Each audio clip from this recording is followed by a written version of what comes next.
Vacationing on an island off the coast of Thailand, Christine, who is played by Maggie Q, and Neil Oliver, who is played by Luke Hemsworth, they awake hungover and with no memory of the previous night. We've all been there. They find footage on Neil's camera, though, and they watch it horrified as Neil appears to murder Christine. Snaps her neck, actually. It's kind of a crazy trailer if you guys have seen it.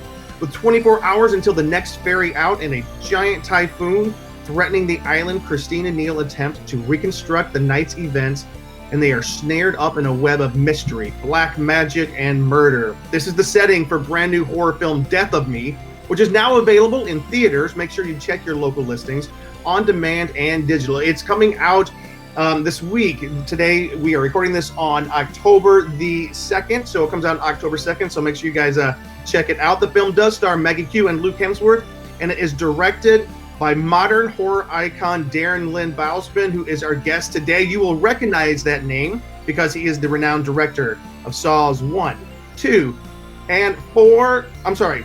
Saw 2, 3, 4, and next year's return to the franchise Spiral, starring Chris Rock and Samuel L. Jackson, among so many other things. He is one busy man. Darren, welcome to the program today. It's great to be here. Thank you. And we will just let people know right up front, you've got so many things that you're juggling right now that you might be jumping on some phone calls and whatnot, but that is all fine with us. Literally, I was on a Zoom call before I got on this, and 5 minutes into that Zoom call, my son came in and just started screaming at me. Like it was like a little terrorist. He was just like screaming and yelling and throwing things. So you might get my kids coming in too. All right.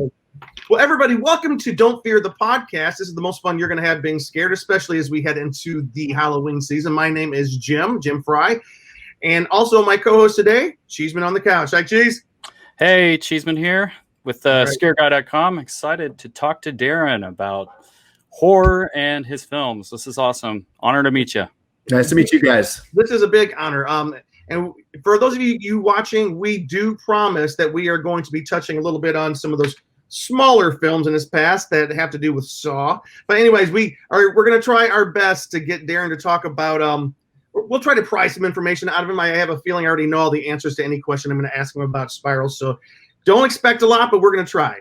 But that being said, we welcome you guys to the podcast here on that hashtag show network. We are glad to be here and glad you guys are with us. Please like us, follow us, give us some likes there so more people can check it out. Make sure you share this episode with everybody so that they can find out more about the film. We really do want to discuss Death of Me, which is out now. Darren, we watched it last night. I got to tell you, it definitely has all the hallmarks of horror, dread, confusion, and it's about a couple seemingly trapped in a situation that they cannot get out of. Can you tell us a little bit about where the idea for this film came from, just to start us off? Yeah, so I was approached a few years back. Well, it's wrong. There's a company named Envision Media Arts, two producers, David Tish and Lee Nelson, who we've tried to make a few movies over the years, and it's just never ended up happening. And we've always continued to look. And so they called me, what was it, a year and a half ago? No, over 2 years ago now. And they said, "Hey, we've got this really crazy voodoo movie." And I read it, and I really, really dug it, and I liked it. But I was like, I've seen voodoo before. What can we do that's not voodoo? And so we started developing it. They said there's a chance that we can go to Thailand. So that kind of dictated the movie. We're like, okay, let's turn it to be something that's more Southeast Asia and not set in Haiti. And that it started a domino effect of the movie. Ironically, it happened at the most insane time of my life was shooting it. I had just had a kid literally 3 weeks before I left. Wow. So my wife gives birth. And I'm like, peace out. I'll see you in a couple months. And that's, and to complicate even that, when I left to go to Thailand, I started not feeling well, and I had a toothache, this really kind of intense toothache. So I went to the dentist maybe 2 days before I was supposed to fly out. And he goes, "Okay, listen, man, you got a really bad infected root canal here. We're gonna have to pull that tooth." And I said, I got to go scout these locations in Thailand. And he was like, "Listen, just let's go to Thailand, do your scouting, come back here, and let's pull it before the movie." Well, I never came back. And so the entire time I was in Thailand, I had this horribly infected root canal, a really angry wife who was mad that I wasn't home for a newborn kid. Oh, yeah. Making a creepy movie about a creepy cult. So it was good times all around. No. Hey, Luke, because I was talking with Luke when I was watching it, and Luke, you brought something up, which is I guess some other people have noticed as well. What is that? Yeah, pretty quick into it, I'm like, this is kind of like the horror version of The Hangover. I'm like, this is very interesting. Like waking up, like what the heck happened, and she's covered in stuff. They're seeing these videos and things, and just kind of going on this journey. That was very cool. Now, was there any purposeful tie to that, or that kind of inspire anything? Well, I think you always look at the elevator pitch. What's the quick elevator pitch? Because I think you have to be able to sell a movie very quickly.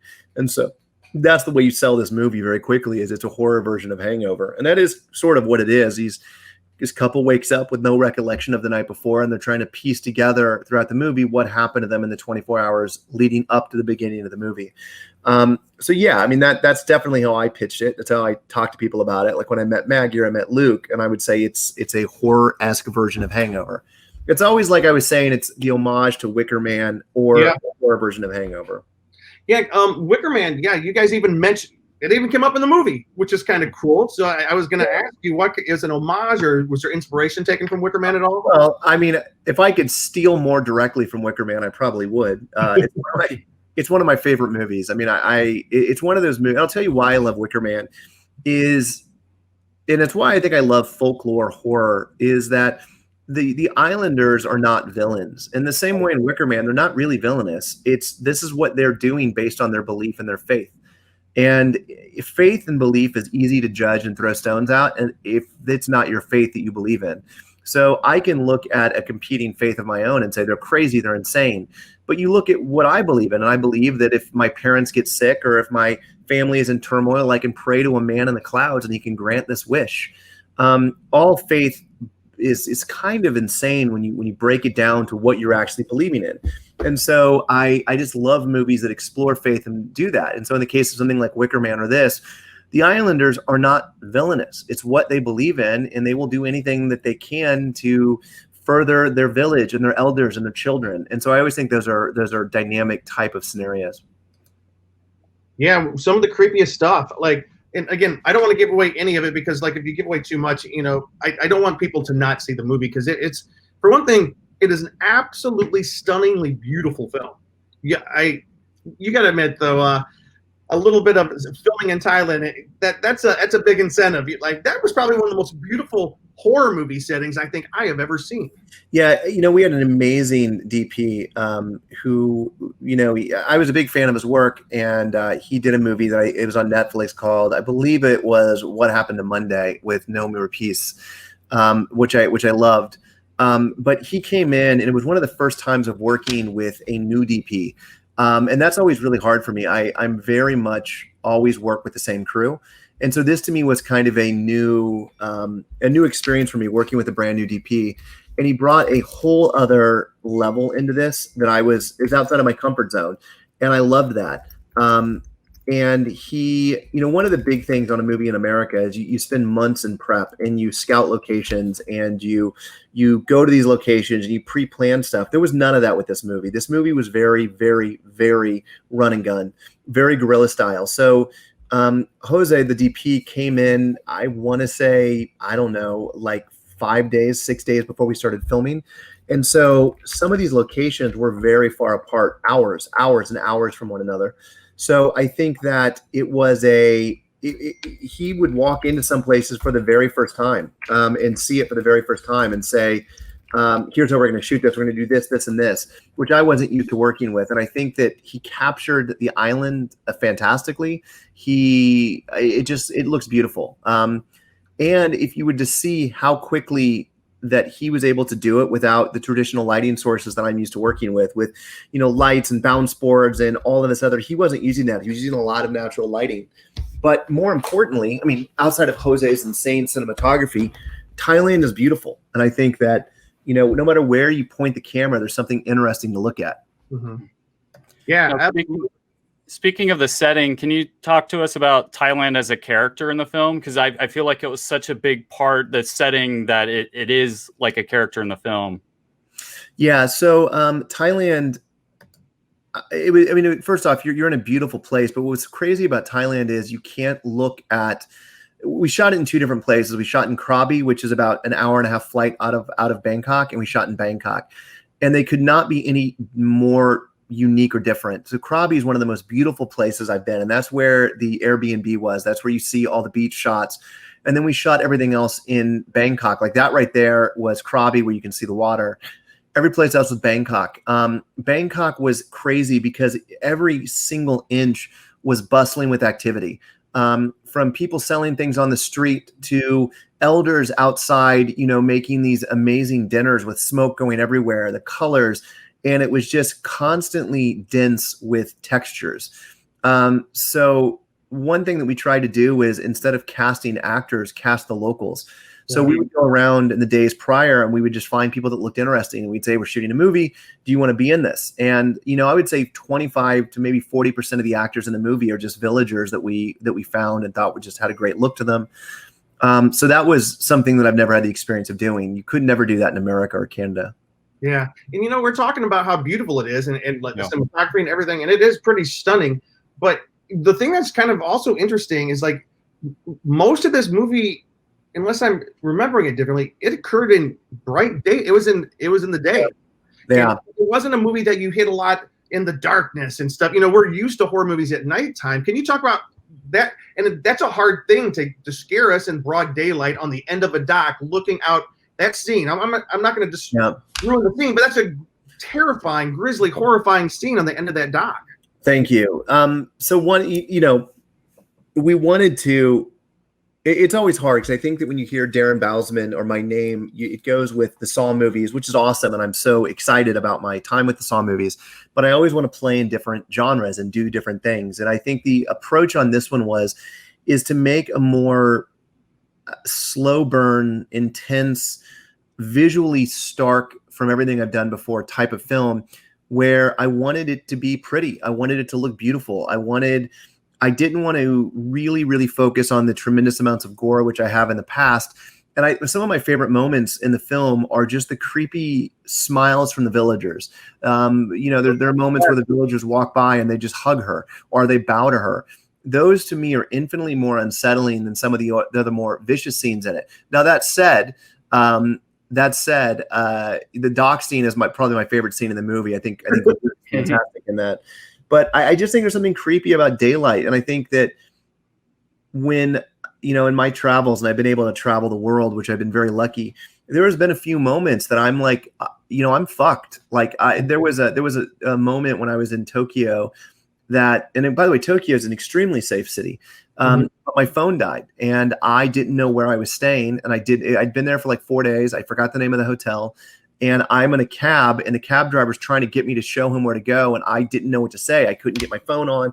And eventually the cab driver got frustrated and pulled over at the side of the road and let me out.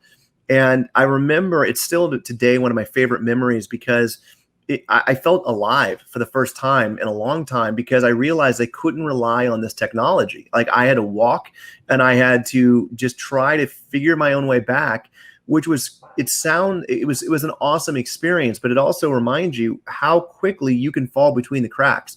Yeah. My wife didn't know where I was. The producers didn't know where I was. There was no tracking on me.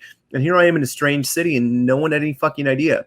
So if you amplify that and take it to another degree of going on an island where you're surrounded by water and the same events happen, I think it can be very scary. And I just wanted to try to do a movie like that, but set it in a tropical paradise, something that was pretty to look at and was set in a very happy-like place.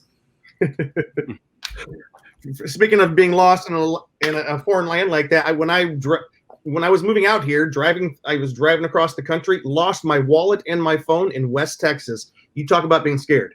That I wasn't scared of Texas. I just had no way of getting gas, getting food, getting anything. It was crazy. And West Texas is gigantic. It's wandering at some Texas barbecue, Jim. I know. Yeah, there are barbecue. I traveled across country. My son and I went to Kansas to visit my parents, and I obviously didn't want to fly when COVID was going on. So we drove. We packed a cooler and we got in the car and we drove. We went from Los Angeles to Kansas. And there was one time that my phone did die on the road. And I realized I was in the back county of someplace. And anytime that you're without technology, without the lifeline of a phone or a watch, like an Apple Watch or your iPad, it can be a little frightening because you realize how quickly you could disappear, how quickly something could go wrong and you completely disappear. there was a moment in the same time. I got to go to Tokyo and shoot this TV show called Crow's Blood, which was a Japanese show for Japan Hulu. And I was there for a few months, and I was going to meet my wife in this place called Kyoto. And I was going right after shooting. I was shooting like 12 hours that day, and I was going to get off and go straight on a speed train to Kyoto. And navigating the underground in Tokyo is insane. And after we get off the phone, just go Google Tokyo subways, and you'll see what I'm talking about. It's insane.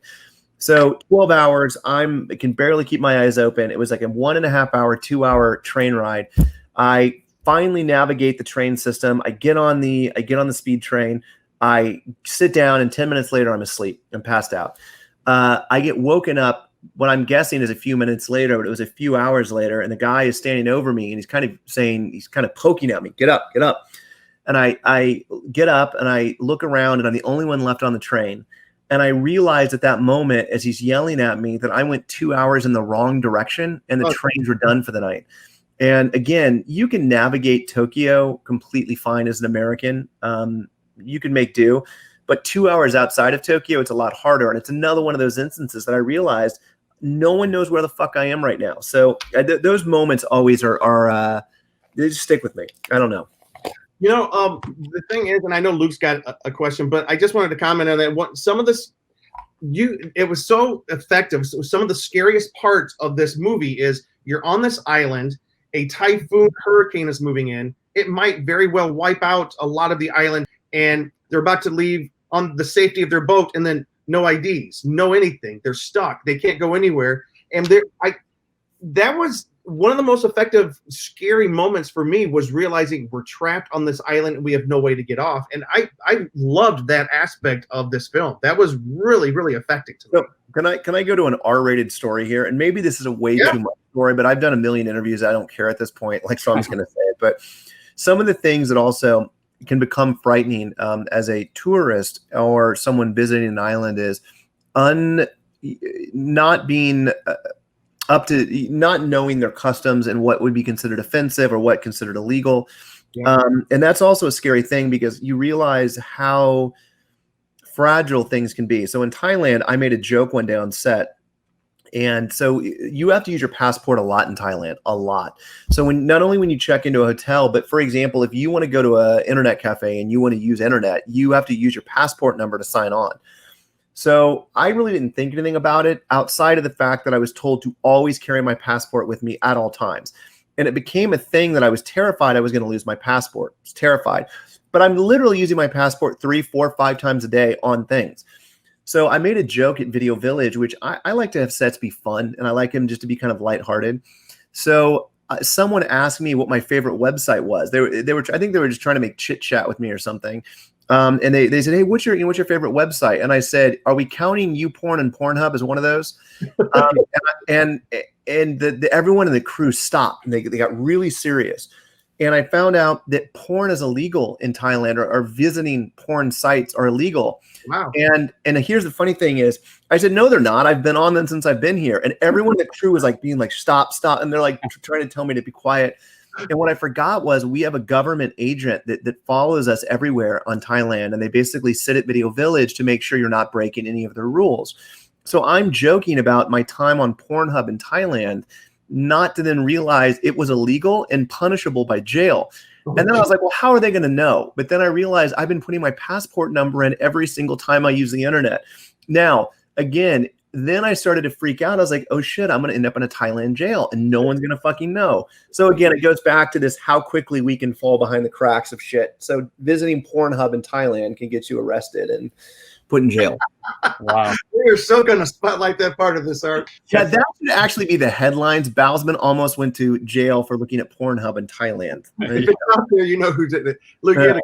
Yeah, just so many stories that it's almost like it's inspired more films, just going through, like falling asleep on a train, waking up in a different place. I mean, I'm a fan of just traveling in movies. So like I get more excited about these just weird one-off experiences that I have in the places that I get to go than I do the actual movie itself. I'm just like, oh yeah, this one, like for example, monkeys tried stealing our phones. There was a place that we're filming and there's all these signs, don't feed the monkeys, be careful of monkeys. And the thing was, the monkeys would jump down and they would grab your phones, they would run off. So like there's a scene in the very beginning, what the scene you're talking about, when they're running to the boat dock to catch the boat before they leave, there are monkeys lining all the houses on that thing. And like, I was like a kid in a candy store. Like, I'm in Thailand shooting a movie with Maggie Q, and monkeys are trying to steal my phone. I mean, Jesus Christ, it doesn't get better than that. Oh my gosh, that's amazing.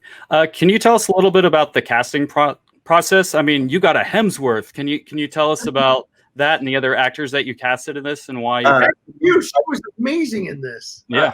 I got a Hemsworth. That became my go-to joke to Luke. By the way, Luke is one of my favorite people in the world. Him and I bonded immediately. And I think that, it's really important when you're going away to an island with people for a long period of time. You want to make sure they're awesome. And so Luke and I just hit it immediately. And the ongoing joke was, can we get another Hemsworth brother here immediately? That was he didn't want to do his own stunts. We're like, great, let's bring in the other Hemsworth to do that. No, it was great. I'm a huge fan of Alex Essos. She was in one of my favorite genre films a few years back called Starry Eyes. If you haven't seen it, I recommend it. She's fantastic in that movie. Maggie Q, believe it or not, was in one of my favorite comedies called Balls of Fury, which again, if you haven't seen it, I highly recommend Balls of Fury. And I'm a huge Westworld fan. So getting to work with Luke, I've been lucky in my career that I get to work with people that I'm fans of. And it was fun. Like, if there's I don't know why they haven't released them yet, but there's a bunch of really hilarious behind the scene pictures of just Luke and I at various tiki bars on the beach, just drinking pina coladas out of coconuts. That's awesome. Yeah, it was really fun. And it was fun to get to spend time with them and be in this extremely exotic, amazing island. But yeah, it was good. I mean, obviously the movie required a lot of Maggie. She was in the makeup chair a lot because we shot the movie out of order, and she's in every single scene. So every scene she was running back and forth to get new stuff put on. Yeah, I mean, it was fun. We got to explore an island together. We hung out on the weekends. It was really cool. Nice. And just for fans of your films, we've kind of been talking about how beautiful this film is, the slow burn, the great actors, the makeup, the tiki bars. But we need you to reassure people, and they won't believe us. It's a lighthearted comedy. Don't let them fool you. This is a film that it really has parts of it that are exactly what you'd expect. Great horror, great scenes. Can you just talk a little bit about that without giving too much away? Yeah, I mean, listen, it's a Darren Bousman movie. There's violence, there are guts that get ripped out, there are people's eyes that are pierced. I mean, it's got that in there. I think the older I've gotten, and now that I've had kids, my gore has stopped becoming a gimmick to me, which it used to be. It used to be a gimmick, where I would use it to just be like, can I do the grossest thing? Mm-hmm. Now I think the violence serves a purpose in the story. So there's still that violence, but I think it is little more refined and a little more tasteful, but it's fucking gross. I mean, we do rip body parts out in this movie. But it is a horror film. I mean, it's got bad, disgusting images. It's and there's a lot of blood in it. So yeah, it does have all that in it. But you did mention like earlier films, and that people of the podcast will be upset with us if we at least don't ask a couple questions that you might dodge. Fine. I will tell everyone the twist of Spiral. You got me. No, since we're talking about like the films that you've done in the past compared to could you compare a little bit like this film to perhaps the Saw films? How are they alike and how are they different? What, as far as their approach? So this is crazy. They're completely different from every aspect of them. So, when you do a movie like Spiral, you have an abundance of time, and not that we have enough time to shoot the movie. You always want more time, but with Spiral, I think there was a 7-week prep, and then there was like a 45-day shoot. Now, what that allows you to do is to think and to process and to change, but that also allows there to be a lot of voices. You have an idea, and then it gets asked to by 25 other people. What do you think of this idea? What do you think of this idea? And what happens is that sometimes ideas get changed or altered, or in some cases watered down the more time you have, because there's more of a committee, more of a chorus of voices. But what you do get on a movie like Spiral is you have time to do those dynamic shots, those crazy transitions, the swooping crane movements. When a movie like Death of Me, it's the opposite. It's run and gun, it's guerrilla. But what's great about that is that there is not a lot of voices. It's like you just have to run, gun, shoot, hope you got it, move on. The downside of that is sometimes you make stupid mistakes. Sometimes story points don't add up and you don't realize it till you're in the edit room. You get in the edit room and you're like, this makes no fucking sense. How do we fucking solve this? Which does happen. And that did happen in this movie where we get in the edit room and we're like, fuck, that doesn't make any sense whatsoever. So I think that they each have trade-offs. With a movie like, Spiral, there is a lot of weight on it because you realize it's a huge franchise and there's Chris Rock and there's Samuel L. Jackson and Max Minghella. When a movie like this, you're starting at the ground. There is no built-up fan base. There is no expectations. It's its own thing. So they're literal polar opposites from a filmmaking experience for me going into it. In some respects, making a movie like this is easier. In some respects, it's harder. It's easier in the fact that, I accepted the movie and I was shooting it a month and a half later. It's harder because there's not the infrastructure and support you would get on a movie like Spiral. So they each have trade-offs. Cool. I did have a Spiral question. What made you want to return to Spiral, and what did you want to do differently that you've learned through all your years of filmmaking that we can maybe be excited to see? Mainly, what made you want to return, and what did you want to do new with it? Spiral is such a different movie for me. I've really got into immersive theater recently, which is this, it basically immersive theater is like The Game. If you've ever seen the movie, the Michael Douglas film, The Game, do that. We basically put on these elaborate, insane narratives that take place in the real world.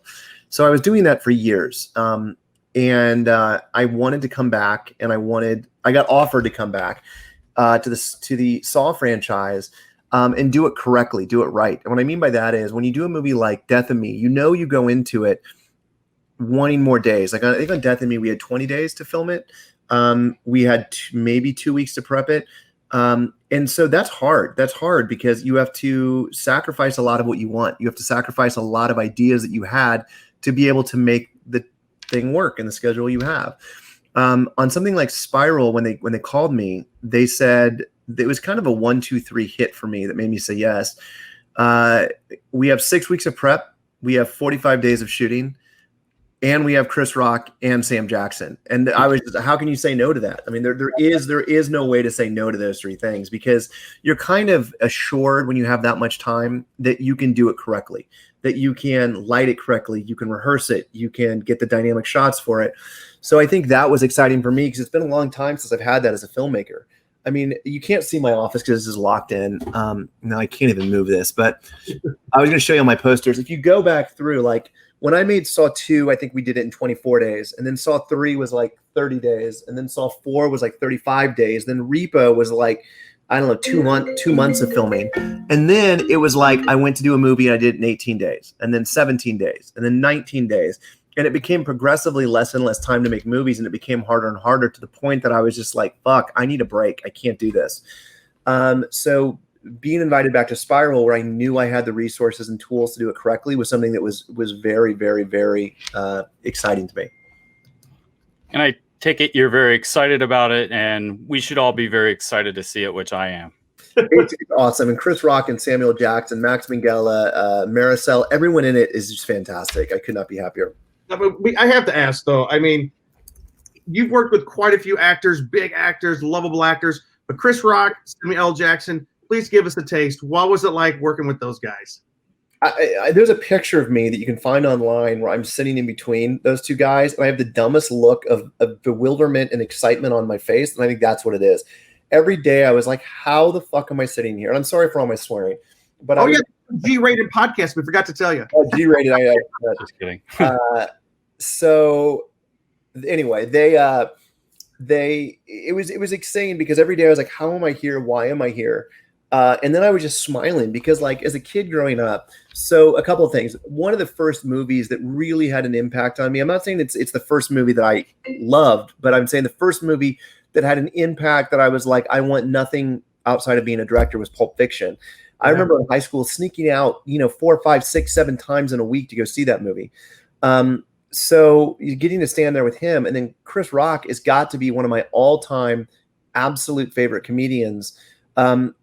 And he's a director as well and an actor. And to be standing here with these two iconic legends, it was insane. It was great. And by the way, they're both the most professional, amazing actors in the entire world.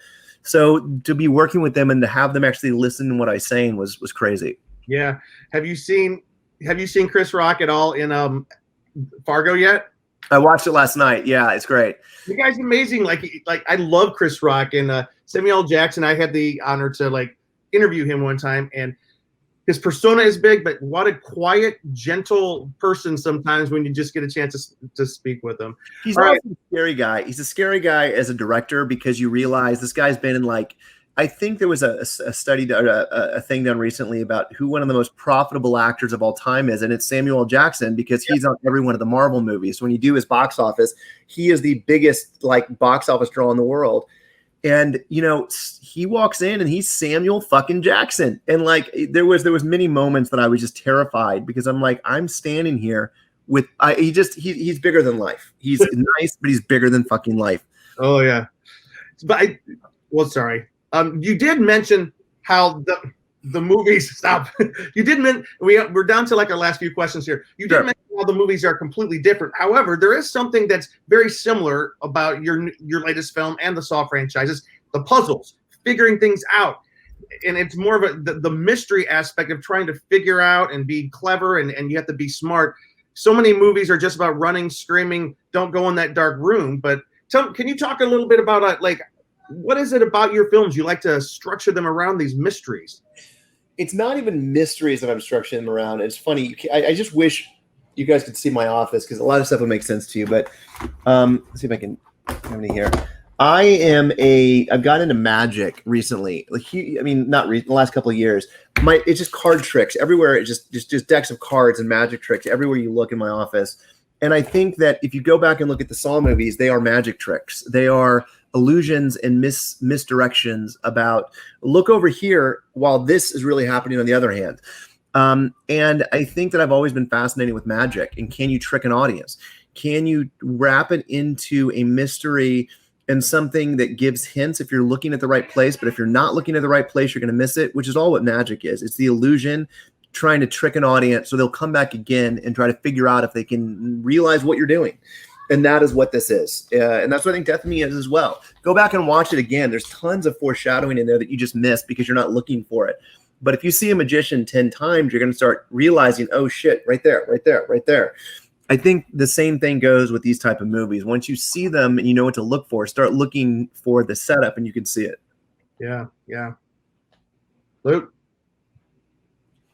Oh, hold on a second. Just gathering thoughts. No, I got one, and I'll let you gather your thoughts about that. Is if you I'm sorry, I had the question right in front of me, but if we were to ask Darren Bousman what scares him, what scares you? How quickly things can change and how rapidly things can change in someone's life. I feel I'm happy now. I've got kids, I've got a wife, I've got a family, I've got a career. But you realize something like going to a grocery store and being around the wrong person that coughs, and that all of a sudden makes you sick. And then within 10 days, you could die. You could lose everything. You can lose the relationships that you've built and the career that you've had. And I think this uncertainty of how rapidly things change in 2020 now, it's a scary thing. For example, I have chronic bronchitis. I have asthma. I had pneumonia last year. And so I think that looking at my own mortality is really screwed with me as a dad, because before, when I was younger, what did I care? Didn't really care much. Now that I have kids and a family, I think the uncertainty that I can't control a lot of the things that happen. A grocery guy comes to our house and drops off groceries and he coughs on the groceries before he gets them.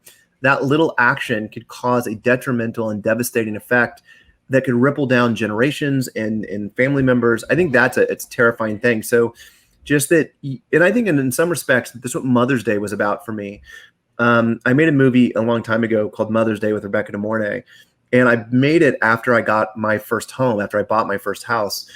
And it was about this false sense of security that we all have, that you lock your door at night and you think, okay, I've locked my door, I'm safe. but you're not safe. Someone can kick in that door and take everything from you in an instant. And I think in some respects, I'm still dealing with that now, 10, 15 years later, but now it's not a home ownership, it's health, that you feel, you're at home, you're safe, but you're not. And I think that thing is always weighs on me. Yeah.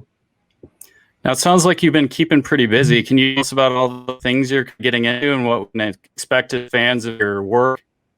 Yeah. So I'm doing something right now, and if you've noticed, my eyes going everywhere because there's pings and dings and emails coming in. I'm launching a new show this week called One Day Die. It's really hard to explain quickly, but it is a immersive experience that takes place in your own home. You buy a ticket and a box is sent to your house, and you're instructed not to open that box until your showtime. You log into a website where you will view the show, and it's interactive. You will interact with these actors who are putting on a seance, and you will use the items in your box for the seance. It is designed by myself, screenwriter Joshua Dietz, and two magicians. And these magicians are world-class. They both have worked for Copperfield and Blaine and just insanely talented guys, that you're basically doing a seance in your home where insane things happen. And it's been, we're live streaming it from a mansion. So there are tons of sets and actors and just insane technical things that I've never had to deal with before. And that opens in, a little over a week from now. And we're doing that over the course of October. So if you're looking for something spooky to do this October, watch Death of Me, then go do One Day Die. Okay. Can you tell us, and we just got a few minutes here, to watch Death of Me, they should check their local listings because it is being released in theaters. Also, yes. Online. Do you know where they can find it online? Death of Me is being released. It should be everywhere online. I think it's iTunes is the main place. Amazon probably has it. Yeah, but it's on most all VOD platforms. Okay. And how do they find out about One Day Die? OneDayDie.com. Very easy. Just go to OneDayDie.com. And where are you guys located? What part of the world? We're Los Angeles, Hollywood here. Oh, really? Yeah.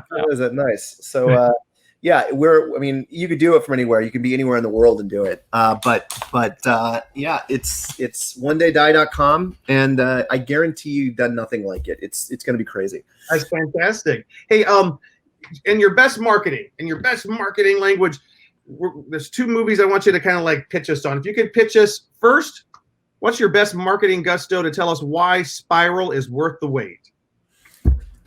I mean, for me, Spiral, it reinvents the Saw franchise, yet it leans into what fans love about the Saw franchise. So while it's its own unique, completely independent film on its own, it has everything that fans have come to love about Saw. So I think it'll feel completely new, but it will still exist in the in the family of what they've come to know and love from past films. All right. What about Death of Me? Tell us why we need to see Death of Me. Death of Me for me is just a different type of film than I've ever made before. I want to challenge myself as a filmmaker. I don't want to be pigeonholed into one thing. So whether that means I'm making TV shows in Japan or making immersive theater or making religious Thai horror films, I just want to keep doing new and interesting things. And I think if you like my films, if you like my movies like Repo or, the Saw franchise, take a look at this. It's a different type of film than I've ever made before. And it's intense and it's creepy and it's got some great gore gags in it. If you like gore, if you like horror, give it a watch. It definitely is. Luke, did you have anything? Now, you being a director, filmmaker, and all, do you have any dream properties or dream kind of projects you'd love to kind of work on in the future, or certain themes or kind of subject matter like magic or anything like that? Yeah, I mean, magic is something that I care about a lot, so I really like that. But I also want to think that, I have a few movies that I've really, really loved that I wanted to remake. This is going to sound ridiculous, but one of my dream projects was Flowers in the Attic. Oh, wow. They've just remade it recently with Ellen Burstyn, which before that I tried making it for 10 years. If you go back to the book of it, it is something that is just terrifying and scary, and it is a monster movie in of itself. It's just was masquerading as a teen kind of thriller, but go watch or read the book. It's terrifying. So I've always wanted to make Flowers in the Attic, that never had the chance to. But that would probably be one of the things that there's a couple of books that I really like, but that I don't want to say them because the minute I say them, people will read them and then they'll know the twist. But Flowers in the Attic is one that I could say. That's cool. As we come here to the end of the podcast, we just want to go ahead, Luke. You can. As we come to, we're trying to both control the picture frame. As we come to the end of the podcast here, we just want to say thank you for joining us today. I do have a question. Like, there's some real. When we talk about horror and stuff, it's great that we can have the movies that kind of give us something to horror to enjoy. But there's some real horrors existing in the world right now. In light of COVID, do you think we're going to return to movie theaters, or what's it going to look like on the other side of this? I mean, that changes on a daily basis. I mean, listen, I hope so, because movies to me are sacred. It's a religious experience. Mm-hmm. And I think that some of my best memories of my life revolve around the communal thing of watching a movie together, be it the first time I saw Rocky Horror Picture Show or the first time I saw Amelie. In both cases, I had these insane, amazing experiences with the experience of seeing the movie.